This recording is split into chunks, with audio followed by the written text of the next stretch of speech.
I'd like to warmly welcome you to the first Montel Weekly Energy Podcast. For those of you who don't know us, we're the leading energy wire in Europe, covering all the main stories in electricity, gas, carbon and coal. We are the go-to site for energy news. My name's Richard Sverrisson. I'm the news editor in charge of our European operations, and my co-host is Anna Sivecka. Hello, I am Anna Sivecka. I'm an experienced broadcaster and podcast producer, here behind all the wires and cables, making sure that everything works. Perfect. Very important part of the job here, I think. Every week we plan to bring you a fresh episode, free from the constraints of the text, which of our stories online. So it's more of a free-flowing, conversational look at the main elements in what's happening in European energy. And we also plan to bring the odd special or bonus editions from conferences or interviews that we'll do on our travels. We meet all the key people in the European energy markets on a weekly basis almost. So we hope to keep you up to date on the main events in Europe, European energy, and even global energy. Because we've opened an office in Sydney now, and as I'm sure you're aware. Breaking news. Absolutely. So please feel free to give us feedback, email us. We're on Twitter, so please grill us there. Be nice, come on. I think we can absolutely promise you that we'll do our best to be energized, as this is News Energy Podcast, and we'll have guests from our bureaus around Europe and probably Sydney soon. Ask them to set up a studio. Overlooking Sydney Opera House or wherever. I'm not quite sure where, but definitely we'll be in touch with Nathan, our man in Sydney. In this episode, we bring you the pod from our London office. Now, as you were aware, Anna, when we were setting up, there's been quite a lot of building work, drilling and etc., hammering next door. So hopefully they're on their tea break. We're in London, but we're not going to talk to you today about Brexit, I promise you, or anything Brexit related. It will be a be-free zone today. Yes, everyone is tired of Brexit talk already, so let's leave it behind. Absolutely. So instead, we'll focus on an area that's currently hot on everyone's lips. Power purchase agreements, or PPAs. They may not sound that sexy, but they're certainly gaining in importance across Europe, from Spain to Finland, Norway down to Poland. So I think it's a very important development, an area that people are talking about. When I was in Essen for an eWorld, one of Europe's, if not the biggest energy trade fair in Europe, energy related, PPAs were a very, very hot topic, certainly much discussed at the Montel Bar and beyond. Yeah, how was eWorld? Oh, it was great. Yeah, excellent. Very busy 3 days. Happy stand? Happy stand, happy people at Happy Stand. That's good. Have you been there, Anna? Not this time, not this year, but I hope to accompany the Montel crew next year, hopefully. Yeah. Perfectly. Maybe we'll even record live from Essen. That would be awesome. A lot of technical work behind. Keeping out the hubbub and also, absolutely. Yes, as long as there's no construction works in Essen next to the fair, that's fine. Anyway, I thought we discussed maybe going to some basics about PPAs before we get into the nitty-gritty, and I'll introduce you to some of our key Montel editors. PPAs, Anna, is this an area you're familiar with? Yes, I am. However, I do not have the expertise, so I hope for you to bring the knowledge to the table, and also our guest. I do have the blurry idea of what it is, and that it is actually gaining so much more interest right now because of the companies wanting to focus on 100% green energy. And also that Europe is lagging behind, is that correct, after US? Absolutely. I mean, they've been a major part of the energy landscape in the United States for a very long time. And now Europe, as you say, is catching up. It's a lot to do with the fact that subsidies are coming to an end. The feed-in tariffs that we see across Europe are gradually being phased out. The cost of building wind and solar is becoming much, much cheaper. So the costs have dramatically fallen since, just 2 years ago. And this means that they're cost competitive with new gas plants, or even cheaper than new gas plants. So building an onshore wind or an offshore wind farm is probably now cheaper than building a gas plant. So this means that many companies are looking at ways to finance some of these projects, and a way of doing that is through PPAs.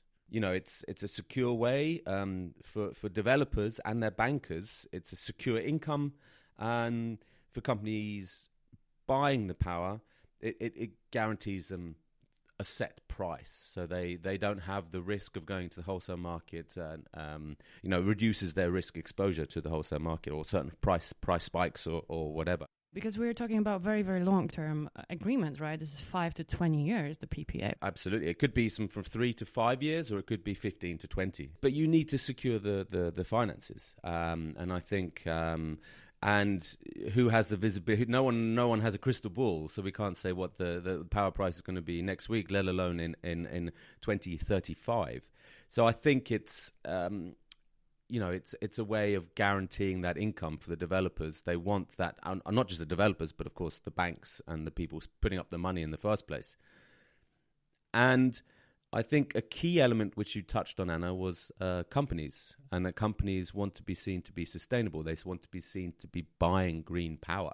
That includes big tech companies such as Apple, Google, Facebook, Amazon, etc., but also smaller companies and big industrial giants, as we'll probably hear a bit more about later. We already hear about Norway striking deals. Exactly. So Norway in the Nordic region is booming in PPAs. We'll hear from my colleague Olav in Oslo in a couple of minutes, and he'll give us more details. But I think a big development there is the utilities signing off with the developers, and also the big industrials are getting involved, like Norsk Hydro, big aluminium producers, like Alcoa as well, and they're all very active in this field. I'm not surprised that this is happening in Norway big time. In the Nordic region, you have a history of hydropower production. So Norway is 95% covered by hydropower. So I think, well, at least its electricity consumption is.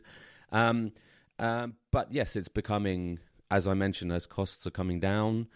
For renewables and subsidies are ending, then building new wind and renewables is becoming profitable, as long as you can secure that financing. How do we do that? Well, then you talk to a bank and you talk to someone who can take the power and who can provide that guarantee for the price. I don't think that's an easy thing. I think PPAs, they may sound simple, but they are very, very complex entities. And I think there are probably as many different types of PPAs as there are companies out there. So I think every developer, every company wants a different type. I think broadly speaking, you could divide them into two. You could say they're corporate PPAs, which are directed at companies, where the companies want to get green energy. They can do that in a number of ways. They can have a direct cable to the wind farm. So that's private wire. Private wire, exactly. Or they can buy the certificates, the green certificates, if you like, the guarantees of origin. So the certificate that basically guarantees that the powers come as it says on the tin. So it's a guarantees that the powers come from a sustainable source, which is wind or solar. And it seems like a very, very attractive environment for getting involved in this. We have the targets in the European Union for the renewables being revised. We have a lot of noise, a lot of buzz about being green. There's of course the financing part, so the green banking. Absolutely, I think that's a very crucial element there. That is, each European country has to combine to meet a 32% target. There are no individual targets set, but it's a combined EU target. And that's quite challenging to go from 20% by 2020. Yeah, next year, and to 32% by 2030, which is up by 5%. Originally, the Commission only wanted 27%, but pressure within Parliament and by MEPs pushed that up to 32%. And to reach those targets, it's challenging. And I think we'll see a lot more renewables build going forward, and as countries like Germany exit from nuclear power and coal, the UK is almost coal-fired power generation is almost ended here. Very, very minimal coal. They're shutting down left, right, and centre these coal-fired plants, and there are places such as your home country, Anna, which is obviously Poland, yes, which faces a huge challenge if we see the continued rise in carbon prices and the dependence on foreign coal. Then I think Poland, faces some tough choices, and I think at the moment it's not building a lot of renewables, but that could change. Yeah, that's a lot of discussion, especially after COP24 in Katowice. Very, very coal-oriented, so that's interesting. Absolutely. I know that the current regime in Poland is not so pro-renewables, but I think, but who knows? Once the costs start mounting, they may be forced to change. But I think, for Poland, something like signing PPAs is probably also a way of securing that finance and developing renewables in a secure and fairly cheap and efficient manner. So I'm surely that would be a way for Poland and other Eastern European countries that are reliable on fossil fuels to proceed down that route. I don't know if there is any recent data. The last data I have from August 2018 about the record being broken when it comes to the PPAs. It was 7.2 gigawatts, right? Signed in the PPAs, which was 6 months, and we already had a huge jump when we compare it to 2017, the entire year that it was 5.4 gigawatts. According to Poiri Management Consulting, who I talked to a couple of weeks ago, they say that it's certainly in Norway and Sweden, corporate PPAs rose to 5.5 terawatt hours last year, which is more than doubling from the previous year. And according to other figures, that reports out there, we saw 7.2 gigawatts being signed across Europe, not just in the Nordics. Isolate three areas in particular, or three regions in particular, and the first one being Norway and the Nordics, the second being Spain, because Spain and Iberia certainly have seen huge growth in the last few months. There was one just signed, a 700 megawatt deal signed last week. Fortia Energia? Yeah, they're involved. My Spanish is not too perfect. Better than my Polish, I think. And Germany, because Germany has a huge amount of installed renewables, but it wants to expand even further. And it's, as we mentioned in the opening parts of this pod, the feed-in tariffs, the subsidies are coming to an end, and their developers are needing to find other ways of getting support or financing these deals. So PPAs are certainly becoming very attractive in Germany as well. But maybe it's time to call our first guest, Anna. Yes, let's do that. Who are we going to speak to? We're going to speak to Olav Vilnes. He's the Nordic news editor based in Oslo. He's the man with all the inside knowledge. Hello, Olav. How's life in Oslo? Is it grey and cloudy or sunny? It's very grey and cloudy. It's nothing to go outside. It's better to sit in the office and watch your computer. No reason to go out. Okay, watch the screen. Yeah. Good for screen time. Well, thank you for joining us, Olav. The topic today is PPAs, and I wanted to use some of your depth and breadth of knowledge about the Nordic region. Could you tell us a little bit about developments of PPAs in Norway and Sweden? What's the market looking like? This is really growing. I mean, this is not a new market as such. The industrials have used PPAs to secure their power consumption for decades. But there is a new thing with all the wind farms coming up and also solar farms, which is sort of breathing new life into this market. And you can see a lot of deals being signed, particularly in the last couple of years. We've seen them popping up all over the place with different kind of maturity from 5 to even one deal was for Norsk Hydro signed, which had a maturity up to 2050, which is probably the longest signed anywhere in the world so far. Okay. Wow. But why solar in the Nordic region? It's not known for its sunny weather. Today it's very strange, but there was actually news this week in Denmark, a company called Better Energy that have signed up a deal with a furniture house. No, not a furniture house, a fashion house. And they have signed up for a 125 megawatt solar park in Denmark that will be the first of its kind without subsidies. So probably more sunny in Denmark than up in Oslo. But Yeah, certainly today, maybe. Yeah, yeah. But Olav, why is this happening now? And what's so special about 2018 or 19?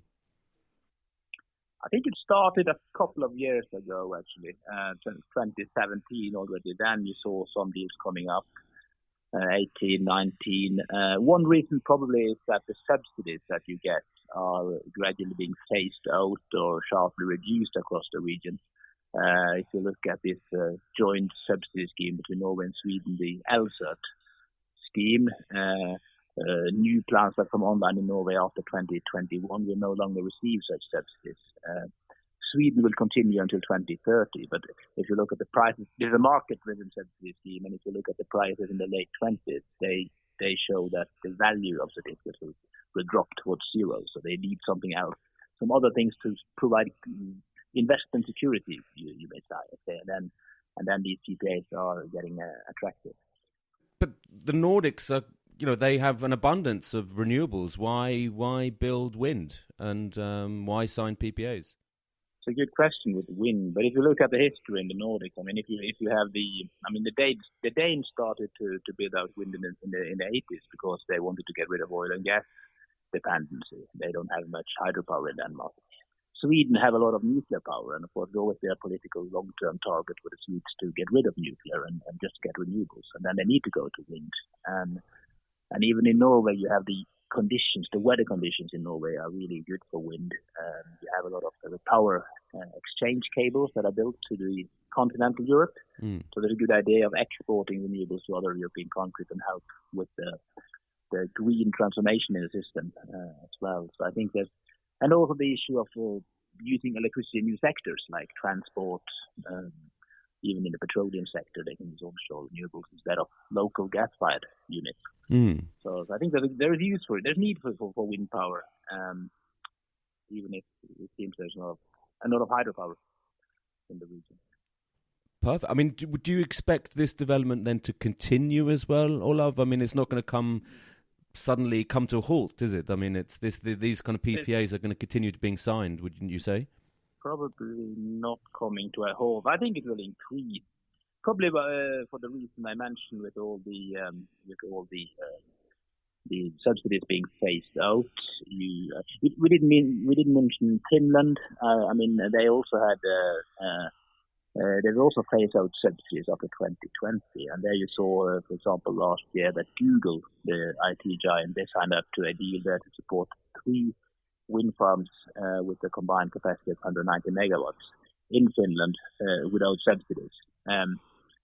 Just shows the interest also from those companies, IT companies that want to show their customers that they only use renewables for their operations. So the tech companies are the big off-takers, if you like. Who they are are one of the off-takers. You mentioned Norsk Hydro as well. Yeah. So there are two different types of off-takers, you could say. You have the IT giants, you have also the fashion houses I mentioned in Denmark. But then you have the old industrials, the traditional companies that always have used to sign up to long-term power purchase agreements from hydropower, like Norsk Hydro, like Cala. And they've also increasingly turned to wind when they want to renew their portfolios. For example, Norsk Hydro, they lost a lot of long-term deals around 2020.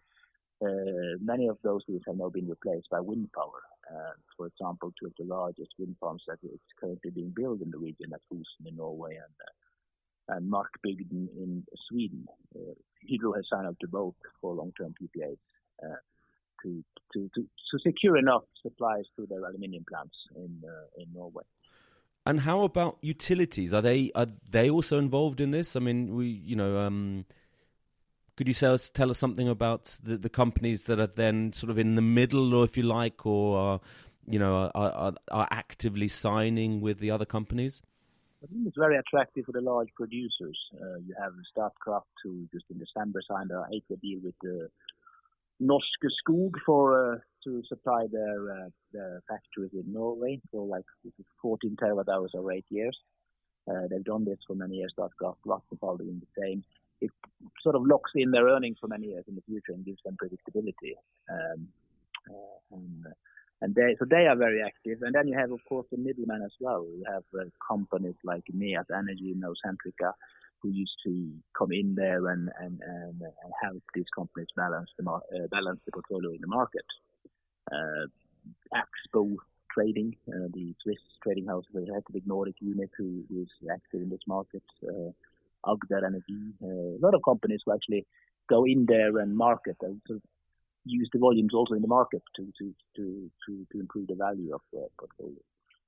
Sure. I mean, it gives them a guaranteed kind of earning or some guaranteed revenue, Olav. But do you think there's any limits on the amount of risk that these companies can take on board? I mean, if they are, they're guaranteeing a price from some of the wind developers, if we go into several hundred megawatts, I mean, that's a huge amount of price and volume risk. I mean, surely they can't continue to do that, do you think? Or I think they can. I mean, that's what their business is all about, is taking on risk. So it's just to balance it out, probably. So they need to, they probably just need to balance the risk as well as possible. But yeah, there will probably a limit. But I don't know where it is yet. It's still in the early days. I think many companies want to increase their portfolios rather than decrease it. And then you have new companies that probably want to enter the market. So it's probably too early to talk about saturation. Absolutely. Perfect, Olav. Thank you very much for your time and telling us all about the developments in Oslo and in extensively across the Nordic region. So thank you for your time. That was Olav Vilnes reporting from Oslo. Thank you, Olav. So we have the Nordics leading. As ever, or as they like to think they're the leading region for this. For everything, happiest countries in the world and stuff. Absolutely. They come very high on that, and certainly on any renewables surveys, I think, as well. This is this closeness to nature that they promote.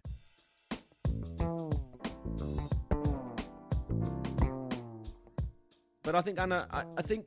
the Nordic development is leading. I mean, it's leading the way in a lot of the power market stuff. It's one of the most liquid, well-developed markets, one of the first ones.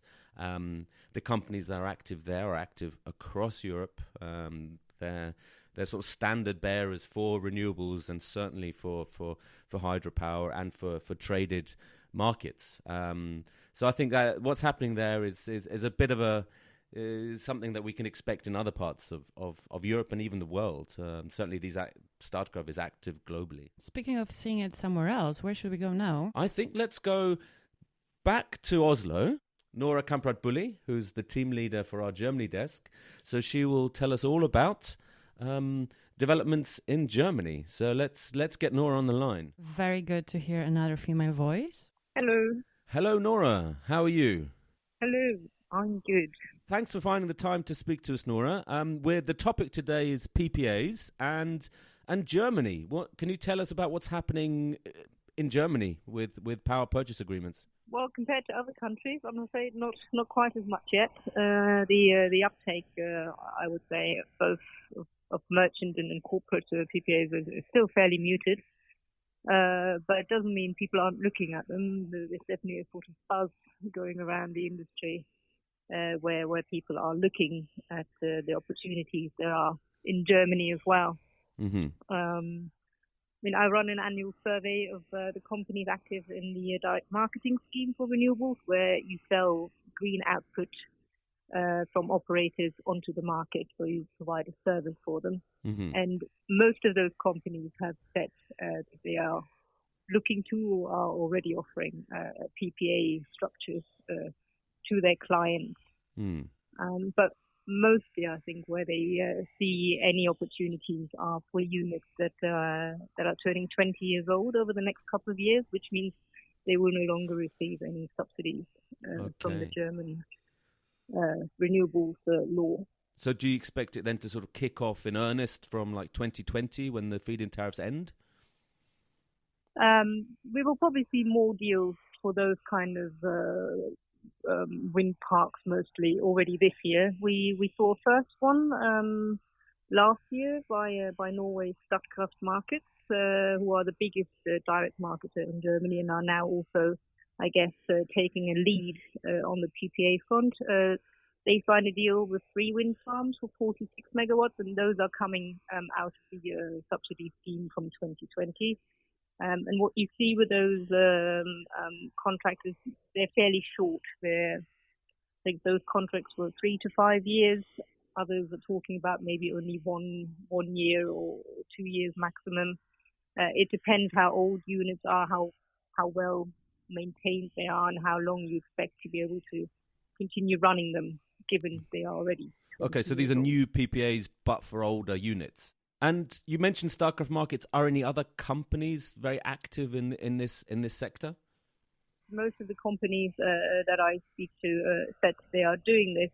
Where companies in Germany are active are maybe more in other markets. We have seen now that BayWa, which is a German green marketer, they are very active in Spain and Portugal. Today we heard news they've opened a new office there, or are planning to. Another PPA that we've heard of last year in Germany was actually from Greenpeace Energy, but that was, I think, more on a smaller scale and for their end user customers, where they agreed from 2021 again to take on the capacity or the production from some older wind farms that are falling out of that scheme. But you will have all the big marketing houses, all companies that have a sizable trading operation, I believe, that are looking to offer these sorts of structures, where either they become the purchaser of the power and then sell it on, which is basically what Statkraft did. They will sell the power on to Mercedes-Benz. Okay. Yeah. So some very familiar names as well. Yeah. Yes. I think what we're seeing as well, that everyone's saying you're getting more interest from corporates or from potential buyers of green of those green capacities or green output. Also in Germany, but obviously what Germany lacks is the big players we see in other markets, the international IT companies, Amazon or Google or Facebook, because they're not building those big data centers that they're looking to power with green energy in Germany, obviously. But you have someone like Mercedes-Benz.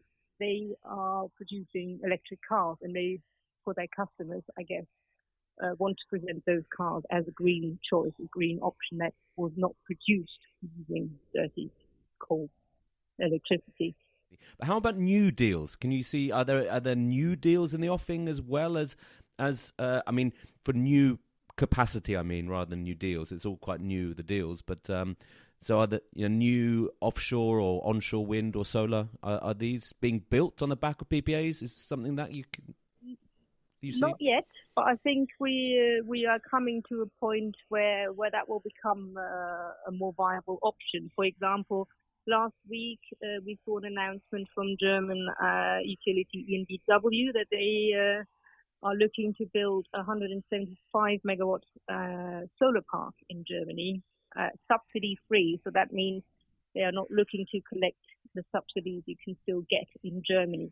The problem is subsidies so far are fairly cushy still, if you like, for producers.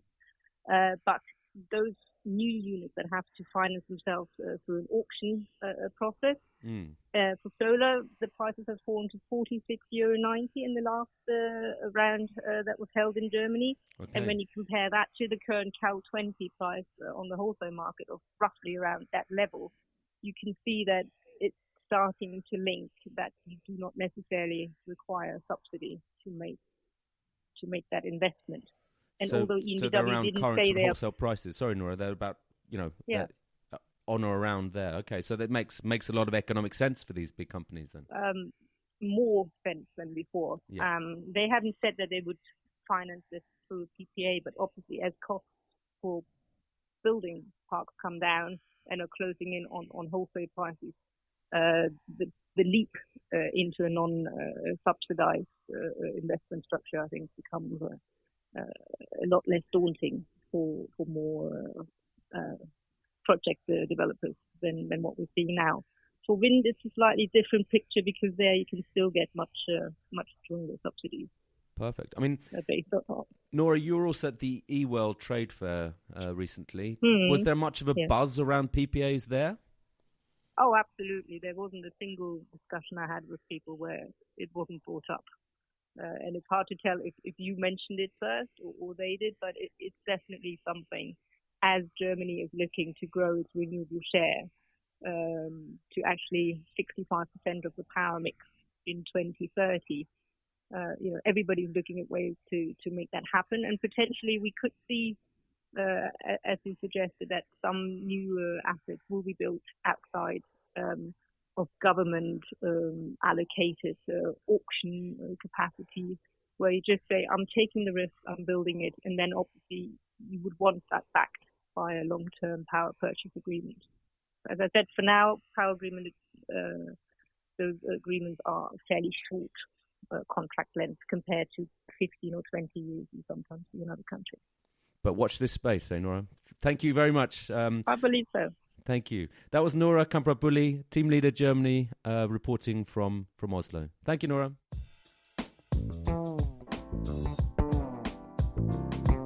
Well, you said at the beginning that we're not going to talk about something that sounds sexy, but apparently PPAs are very sexy. They're being talked about at the Montel Bar now, then I think certainly that's the way, Everyone's talking about them. Where should we go now? I thought we could now head off to Madrid and hear directly from our bureau chief there, Andres Cala. He's certainly been looking very closely at PPAs. Let's get him on the line. Hola, Andres. Yep. Happy to talk PPAs. Oh, perfect, Andres. So we've got the right person on the line here. Yeah, exactly. Maybe you can talk us a little bit about what's happening in the PPA sector in Iberia, Andres. So it's Portugal as well.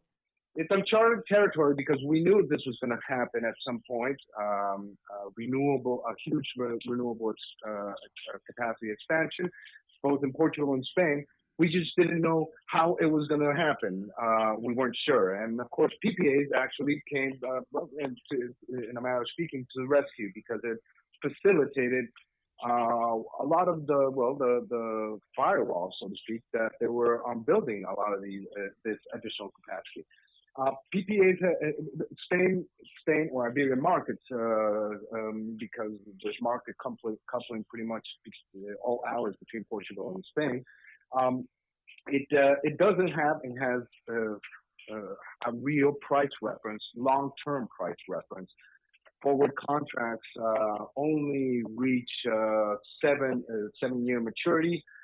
And even then, they were only introduced this year. So for the last 5 years, we've only had 1 or 2 year forward-looking view on power prices. And it was very hard to actually commit to renewable investments as a bank, especially, or to lend the money as a bank, because we didn't know how much, and to a certain degree, there's still a lot of uncertainty on what Iberian prices will look like over 5 years, 10 years, 15 or 20 years. But precisely because of that reason, and because it's a policy-driven decision to increase renewable capacity, PPAs started getting off the ground. It started about 2 years ago, very, very shyly, as you can expect. Then last year we had quite a significant amount, and this year we're certainly hitting off the year running. Last year, at this point, we have 2.4 gigawatts of PPAs signed. As I said, most of it happened in last year and this year. This year, we already signed almost 1 giga compared to 1.4 total before that. And it's coming mostly as solar. There are some wind also, some minor wind developments. Part of the reason that would explain that is because, of course, the price, the initial capex for wind power installations is higher. Thus, it has been more difficult to find proper financing for it. Whereas solar power, photovoltaic power specifically, It's a lot cheaper, and you can install it rather easily. And this is certainly the land for it, as we know. Iberia has the sun. Absolutely, certainly sunny in Spain. Yeah, it is. There's not much rain that falls on the plain, so we hear. But do you expect this development to continue, Andres, this year or next? I think it must. I don't think we really have a lot of a choice in that this year, next year, and going forward. The reason why is because of the renewable capacity that has already been mandated. So the government already auctioned, and this was in the previous 3 years, about 8.5 gigawatts of renewable power. Around 5 of that was wind power. The remainder was solar for the photovoltaic power, and obviously this is subsidized, but it's not subsidized in the usual fashion, and I'd say usual only in comparison to Iberia itself. The tenders in Iberia used to be very cumbersome, and they literally paid subsidies when needed to make sure the technology got off the ground. Nowadays, the government reformed the tenders or the terms around the tenders, and you only get subsidies if and when the power prices are below a floor that is never really reached. So it only serves most of the time as a psychological, really, a floor for banks. Okay. Because a lot of this has been overbanked. I mean, a lot of the bottlenecks, there's a lot of interest in building. There's a lot of money to build, to develop. There's great places to do it. The Spanish prices or Iberian prices offer a rich premium on European prices. Our prices last year averaged more than 55 euros a megawatt hour. This year, our average is beyond that. Of course, it's winter, but we expect them the 55 figure megawatt hour figure to continue into this year, next year, and slowly, gradually start falling. But it's still going to offer a premium compared to other European power markets. So a very good revenue stream for some companies. Could you tell us a little bit about the companies that are involved? I mean, we've heard from the Nordic region in Germany that there are companies like Statkraft, Vattenfall, BayWa, others. What about in Spain? Who are the companies that are most active there, Andres? So specific names. The biggest player by far is a company. It's a small utility / retailer, big retailer called Audax. It's Barcelona based, actually Badalona, which is beside Barcelona. And it's like other retailers that have sprouted in the last couple of years. They pretty much sell to end users based on their renewable profile.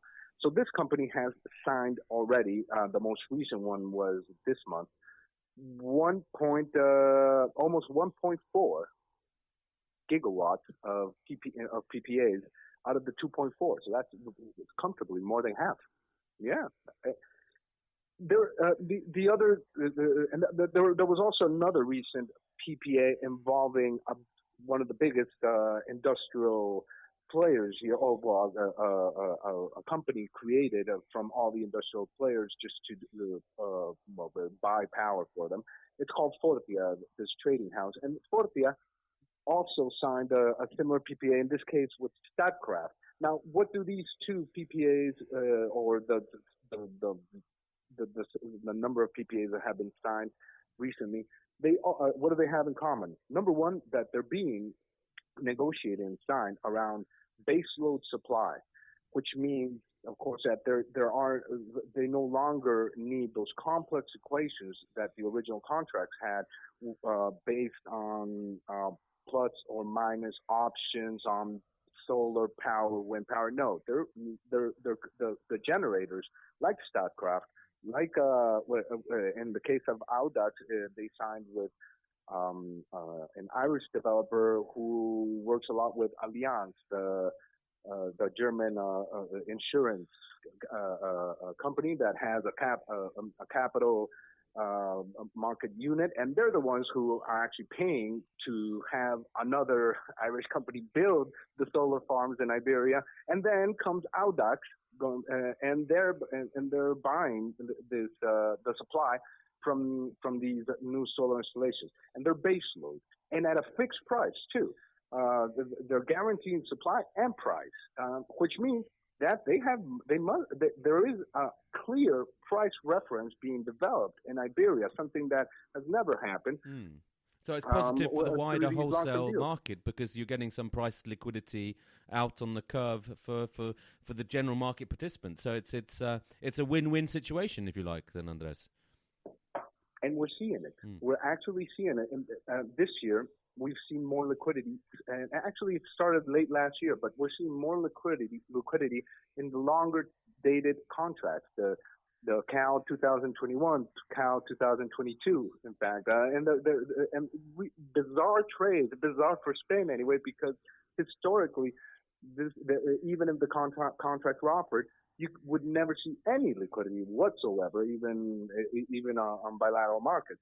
Now we're starting to see within the market, exchange traded or even OTC, we're starting to see more liquidity, and it's related, and it's thanks to these PPA price benchmarking that's happening now, and the fact that we're getting proper financing to get a lot of these deals off the ground. Andres, thank you very much for your time. So Andres Cala, our bureau chief in Madrid. Well, I think we've heard quite a wide variety of different types of PPAs and a lot of familiar companies cropping up here all the time. Mercedes and Alliance, the insurer, and Startcraft seems to come up quite a lot. So they're obviously very active across the region. So I think we did the know-how of PPAs. I think we did today. Thanks to our guests from different bureaus Absolutely. in Europe. That's it for this week's edition of the Montel Weekly podcast. Hope you enjoyed it.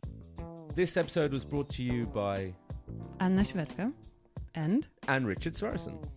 Thank you to our guests, to Olav, Nora and Andres. For more energy news, check out the Montel website, subscribe and follow us on Twitter @MontelNews. Be sure to tune in next week. Bye. Bye.